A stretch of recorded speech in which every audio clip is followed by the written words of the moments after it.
नमस्कार दोस्तों, इस वीडियो में हम देखेंगे कैसे हम बहुत ही आसानी के साथ किसी भी बैंक की ब्रांच में जाके होम लोन के लिए अप्लाई कर सकते हैं। इन सब के अलावा हम इस वीडियो में ये भी देखेंगे कि होम लोन से जुड़ा हुआ क्या सारा का सारा प्रोसीजर है, कितना रेट ऑफ इंटरेस्ट हमें पे करना पड़ता है, कितने समय के लिए हमें होम लोन मिल जाता है। उन सब के अलावा अगर आप सैलरीड क्लास है यानी कि आप कहीं पे जॉब कर रहे हैं तब आपके लिए होम लोन लेने का क्या तरीका है, यदि आप सेल्फ एम्प्लॉयड हैं यानी खुद का बिजनेस कर रहे हैं तब उस केस में होम लोन का क्या प्रोसेस है, सारी की सारी चीजें होम लोन से जुड़ी हुई पॉइंट टू पॉइंट इस वीडियो में हम डिस्कस करेंगे। इन सब के अलावा भी बैंकिंग एंड अवेयरनेस की ऑलमोस्ट हर वीडियो हम अपने चैनल पे कवर कर चुके हैं। अगर आप भी चाहते हैं कि XY एक्सिस एजुकेशन की हर एक नोटिफिकेशन आपको मिलती रहे तो इस चैनल को प्लीज सब्सक्राइब करना मत भूलिएगा। एक ओवरव्यू के लिए मैं आपको बता देता हूं कि इस वीडियो में हम एट द एंड देखेंगे कि कौन सा बैंक सबसे कम रेट ऑफ इंटरेस्ट ऑफर कर रहा है, कितनी प्रोसेसिंग फीस है, कैसे रेट ऑफ इंटरेस्ट की कैलकुलेशन होती है। ये सब कुछ समझने से पहले आपको समझना होगा बेसिक फंडा होम लोन के बारे में। सबसे पहले बेसिक कंसेप्ट्स को क्लियर करते हैं, उसके बाद रेट ऑफ इंटरेस्ट देखेंगे कि कौन सा बैंक सबसे कम रेट ऑफ इंटरेस्ट दे रहा है और किस बैंक से हमें होम लोन लेने का फायदा है। अब यहाँ पे होम लोन को समझे उससे पहले एक वीडियो मैंने बनाई हुई है कि प्रधानमंत्री आवास योजना के तहत जब हम होम लोन लेते हैं तो उस केस में 2,67,000 रुपए की डायरेक्ट सब्सिडी सरकार हमारे अकाउंट में डालती है। लेकिन उसके अंदर एक शर्त क्या है कि आपका पहला पक्का मकान होना चाहिए, तो ही सरकार 2,67,000 रुपए की सब्सिडी आपके अकाउंट में डालेगी। अब इस वीडियो का कंप्लीट एनालिसिस अगर आपको देखना है तो इसका लिंक मैं आपको डिस्क्रिप्शन बॉक्स में दे दूंगा। मैं आपको यह सजेस्ट करूंगा कि पहले आप होम लोन देख लीजिए कि होम लोन का सारा फंडा क्या है, उसके बाद आप देखिए प्रधानमंत्री आवास योजना के तहत कैसे होम लोन लेना चाहिए, उसके बाद ही अपने दिमाग में कैलकुलेशन करना कि कौन से बैंक में जाके आपको कौन से वाला लोन चाहिए। तो इस वीडियो को देखने के बाद आपको पता चल जाएगा कि क्या आप एलिजिबल हैं प्रधानमंत्री आवास योजना के तहत होम लोन लेने के लिए। अब यहां पे हम स्टार्ट करते हैं कि होम लोन होता क्या है। देखो, अगर आप किसी भी बैंक में होम लोन लेने के लिए जाएंगे तो बैंक आपसे सबसे पहला सवाल ये पूछेगा कि आपको जो होम लोन चाहिए उसका जो ब्याज दर है वो आपको कैसा चाहिए। क्या आपको फिक्स्ड रेट ऑफ इंटरेस्ट चाहिए क्या फिर आपको फ्लोटिंग रेट ऑफ इंटरेस्ट चाहिए। अब आप कहेंगे कि ये क्या है।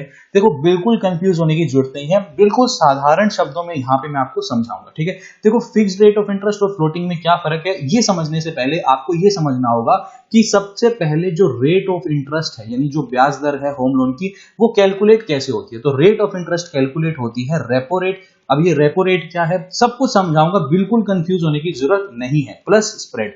अब रेपो रेट क्या होती है, देखो जो रिजर्व बैंक ऑफ इंडिया है ना वो हर 2 महीने में रेपो रेट निकालता है। ठीक है, अभी बहुत समय से रेपो रेट चल रही है 4%। ठीक है, हर आरबीआई हर 2 महीने में अपनी मॉनेटरी पॉलिसी रिवाइज करता है जिसमें वो रेपो रेट को बढ़ा भी सकता है, घटा भी सकता है या सेम भी रख सकता है। ये मार्केट की सिचुएशन के हिसाब से आरबीआई तय करता है। ठीक है, अगर मान लो मैं यहाँ पे मान के चलता हूं कि 4% ही रेपो रेट रहती है, ठीक है, तो रेट ऑफ इंटरेस्ट क्या हो जाएगा 4%। अब ये जो 4% है ना ये तो आरबीआई ने बोला है, तो ये कोई भी बैंक में आप चले जाओ, चाहे पंजाब नेशनल बैंक, चाहे स्टेट बैंक ऑफ इंडिया, चाहे आईसीआईसीआई, चाहे एचडीएफसी, चाहे किसी भी बड़े बैंक में चले जाओ या छोटे बैंक में चले जाओ, ये तो 4% हर बैंक को लगानी ही लगानी पड़ेगी। इसमें कोई बैंक कम ज्यादा नहीं कर सकता। अब ये जो स्प्रेड है, जैसे अभी उदाहरण के तौर पे यहाँ पे 6.70% रेट ऑफ इंटरेस्ट चल रहा है स्टेट बैंक ऑफ इंडिया का। ठीक है, तो हम इसी से ही समझते हैं। ठीक है, तो यहाँ पे जो रेपो रेट है वो तो 4% ही है, बचा हुआ 2.70% ये क्या है,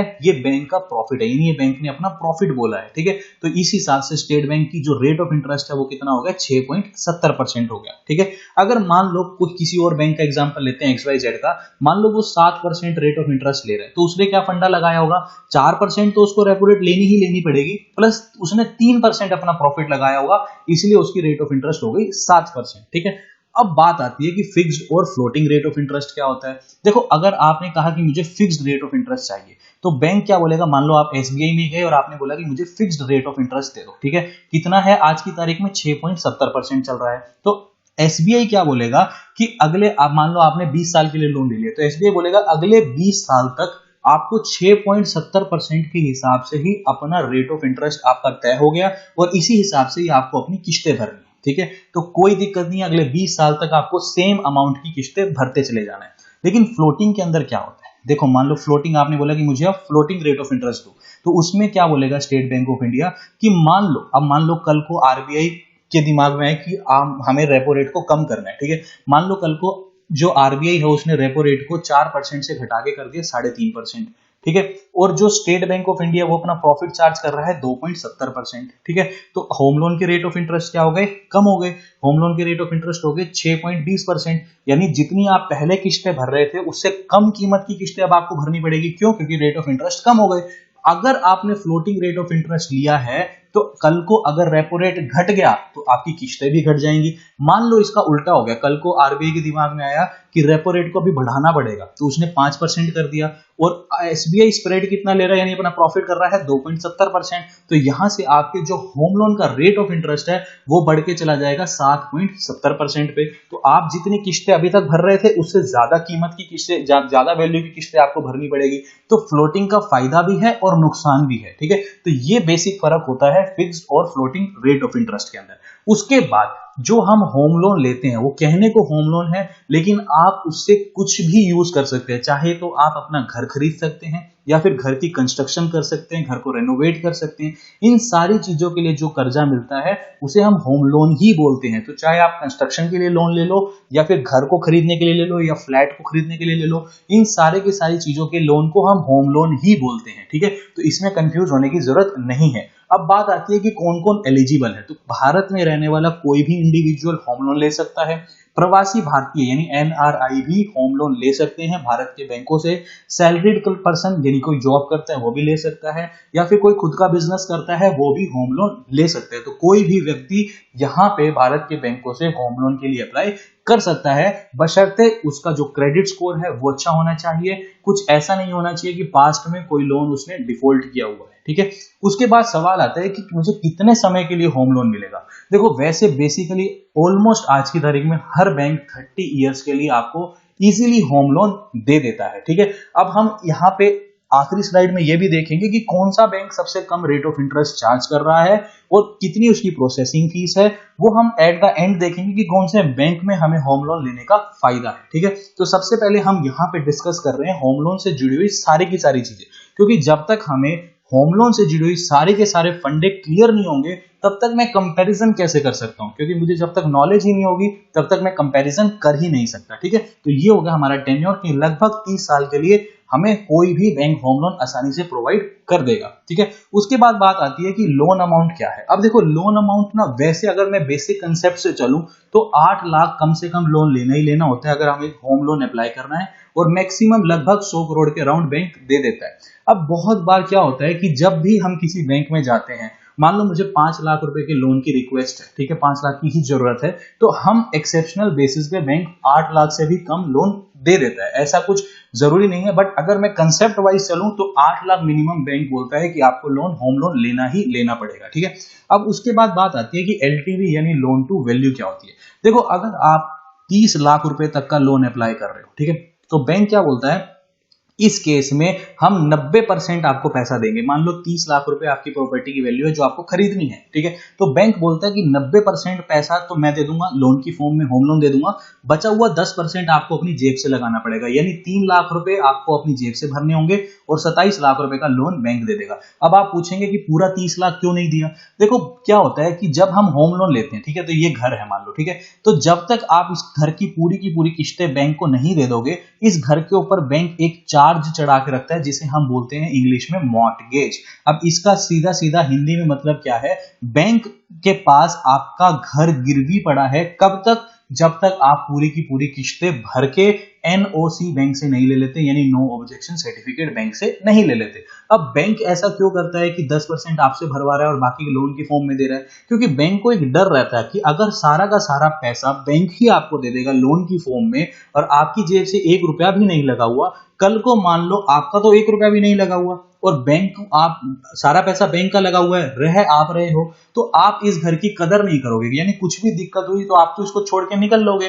तो बैंक को अपने पैसे का डर रहता है। अगर आपका कुछ पैसा लगा होगा तो बैंक को क्या लगता है कि इस कुछ पैसा तो आपका लगा ही हुआ है, तो आप इस घर को भी अपना एक तरह से समझोगे कि मेरा खुद का भी पैसा लगा हुआ है। इसलिए एक मार्जिन मनी बैंक बोलता है कि कस्टमर भरेगा और बचा हुआ पैसा हम लोन की फॉर्म में दे देंगे, ठीक है। अब बैंक क्या बोलता है कि अगर आप 30 लाख से 75 लाख रुपए के बीच में घर खरीद रहे हो, तो उस केस में बैंक बोलता है कि 80% पैसा मैं दूंगा और 20% आपको भरना पड़ेगा। यानी सपोज करो 60 लाख रुपए का घर है, तो आपको 80% पैसा तो लोन की फॉर्म में मिल जाएगा, यानी 48 लाख लोन मिल जाएगा और बचा हुआ 12 लाख खुद भरना पड़ेगा। अब बैंक बोलता है अगर 75 लाख से ऊपर का घर है, ठीक है, मान लो 1 करोड़ का घर है, तो उस केस में 75% ही मैं लोन दूंगा। यानी अगर 1 करोड़ का घर है तो 75 लाख बैंक देगा और 25 लाख खुद को भरना पड़ेगा। यानी जितनी बड़ी बड़ी रकम होती चली जाएगी, उस केस में बैंक आपको मजबूर करेगा कि थोड़ा ज्यादा पैसा और भरो, बचा हुआ पैसा मैं लोन की फॉर्म में दे दूंगा। ठीक है, तो ये सारा का सारा फंडा रहता है। ठीक है, रेट ऑफ इंटरेस्ट हमने समझ लिया कैसे कैलकुलेट होता है। अब उसके बाद प्रोसेस देखते हैं। प्रोसेस क्या बोलता है कि सबसे पहले तो आपको लोन लेने के लिए एप्लीकेशन देनी पड़ेगी बैंक में। ठीक है, तो बैंक में जैसे ही आप एप्लीकेशन दोगे, ये सारी की सारी एप्लीकेशन में जो भी डॉक्यूमेंट्स हो गए, केवाईसी के, इनकम के डॉक्यूमेंट्स हो गए, ये सारे जो भी केवाईसी के डॉक्यूमेंट्स है, आपका पैन कार्ड, आधार कार्ड, जब ये आप बैंक में दोगे तो सबसे पहले ये डॉक्यूमेंट जाते हैं क्रेडिट टीम के पास। अब क्रेडिट टीम क्या करती है, पहले तो जो आप प्रॉपर्टी परचेज कर रहे हो उसकी इन्वेस्टिगेशन करती है, फील्ड इन्वेस्टिगेशन, ताकि देखने के लिए कि वो प्रॉपर्टी कहीं इलीगल एरिया में तो नहीं बनी हुई।